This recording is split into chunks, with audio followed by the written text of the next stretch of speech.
So, students, welcome to the last part of our topic safety aspects of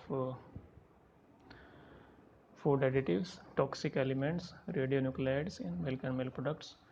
In this chapter, we have already discussed about a variety of food additives like antioxidants, flavoring agents, chelating agents, coloring agents, etc.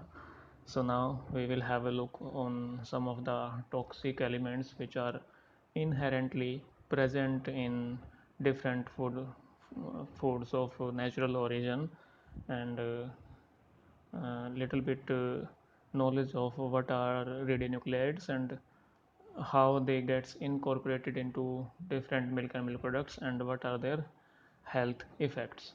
So talking with starting with the food toxins.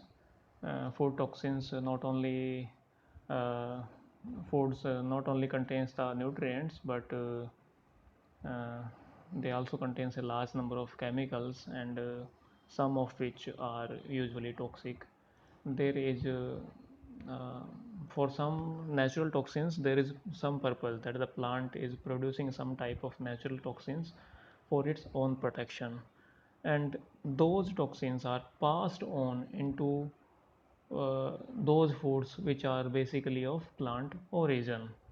So plants synthesize toxic chemicals apparently as a primary defense against attack by bacteria, fungi, insect or other animal predators. Some toxic chemicals may enter the food supply by uh, you can say fortuitous natural mechanisms. These may be of microbial origin or environmental pollutants, and the chemicals that are sprayed on plants in the form of pesticides may be present in foods of plant origin and may be transmitted through food grains to animals. So, uh, there are also substances added to foods for functional purposes such as preservatives, antioxidants, calorie reducing agents. All these agents which are added, which are you can say not which were not originally present in the foods but are added extraneously, they are also sometimes maybe having some toxic effect. So this is the table which tells us about some of the toxicants which are naturally present in some foods. For example, as potatoes, they contain a toxicant that is named as solanine and which interferes with the transmission of nerve impulse. Similarly, almonds or lima beans, they contain cyanide. As we all know, cyanide is very toxic element. It inhibits cytochrome oxidase enzyme its functioning, and therefore it disturbs the metabolism which is related with this enzyme. Similarly, spinach contains oxalates, cabbage contains goitrogens. Goitrogens, they interfere with iodine utilization and therefore can result in production of some diseases like goiter. Similarly, legumes, cereals, and some vegetables contains phytates. Phytates are basically they act as chelating agents and they bind with calcium, iron, zinc, or other divalent cations basically which are present in our food, and that divalent cations or minerals they are not absorbed and they pass through the digestive tract unabsorbed, and therefore if our food is having large amount of phytate compounds then we can get deficiency of some minerals. Talking about apple and pea seeds, they contain amygdaline as an toxicant. Orange peel contains citral, linseed contain linatin, sweet clover dicumerative, and egg white contains avidin. Avidin is a biotin antagonist. What is biotin? Biotin is vitamin B7. So, all these chemical compounds which are inherently present in some foods as listed in the table in front of you. So, these chemicals they acts as toxicants. Now talking about radionuclide.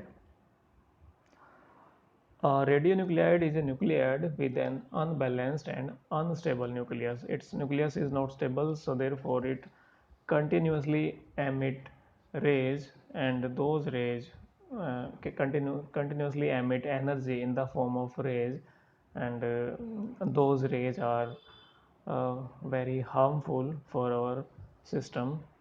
A nuclide is an atom with a definite atomic number and definite neutron number. In any nuclide, the number of neutron determines whether the nucleus is radioactive or not.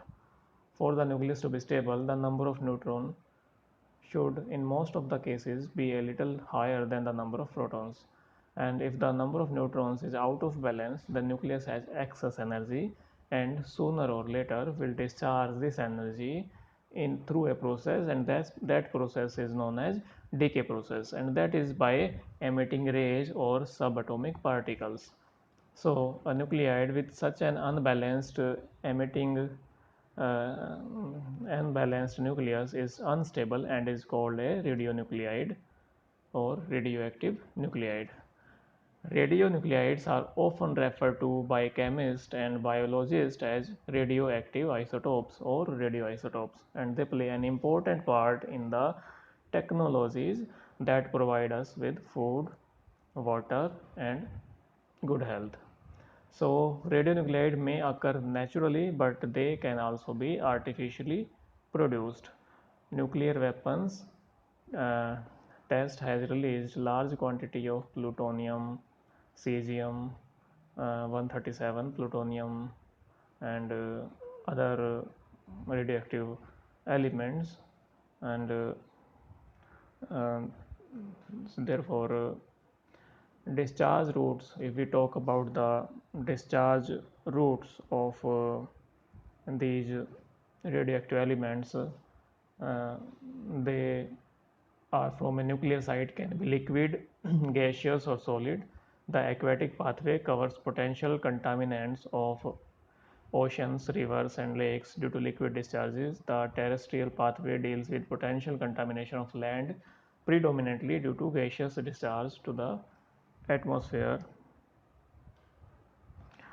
With large amount of radioisotopes are released in the environment either from nuclear industry or from nuclear fission, they enter into the water, soil, and air, from which they are taken up by the plants and animals along with the other nutrients. The average maximum value of these is the mean concentration at the farm or dairy with the highest individual result. So most foods, the maximum concentration can be selected for a dose assessment, as there is the possibility of storage of that food following harvest, which could coincide with the peak level of activity in the food. Milk is generally not stored for long periods, so maximum averages may be used on the basis that the farm or milk production site where the highest value is found can supply milk to a consumer who consumes it in large quantities. What are the different commodities which are of concern uh, when we are talking about radionuclides? So open air fruit and vegetables, which are uh, above the ground level, plants with wild animal meat, mushroom, and berries, etc., can be a major source for radionuclide contamination. Fish and other aquatic animals also accumulate the radionuclides. Milk is also associated with radionuclide contamination due to transfer of such elements from soil to feed to animal. So basically, when these radionuclide elements are discharged to either our atmosphere, to our water supplies or natural water supplies or to our land, they gets deposited there. And when animal is consuming feed grown on that land or is drinking water from that source, so the those radionuclides gets transferred from that place to animal. And when we are milking them, those radionuclides they are discharged into the milk. And when we are consuming that milk or milk products, then these radionuclides gets entry into our system.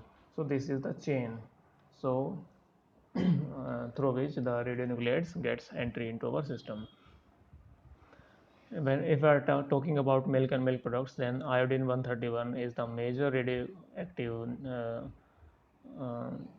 nucleoid which is present in milk and milk products due to its rapid transfer from feed to animal, which further accumulates in thyroid gland and increase the incidence of thyroid cancer.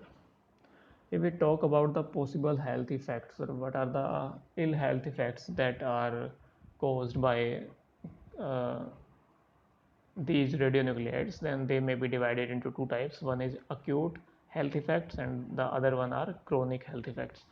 Acute health effects are those health effects which show their symptoms immediately after the consumption of the radionuclide, and chronic health effects are like which are built up in a course of time after the consumption of that radionuclide. So they may show their effect after months or years, and those one which are immediately shown are categorized into acute health effects.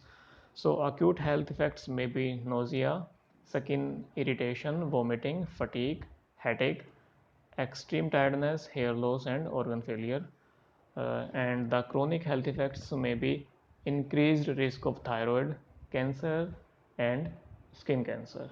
So students, this was the end of the chapter safety aspects of food additives, food toxins and radionuclides. Thank you very much for the attention.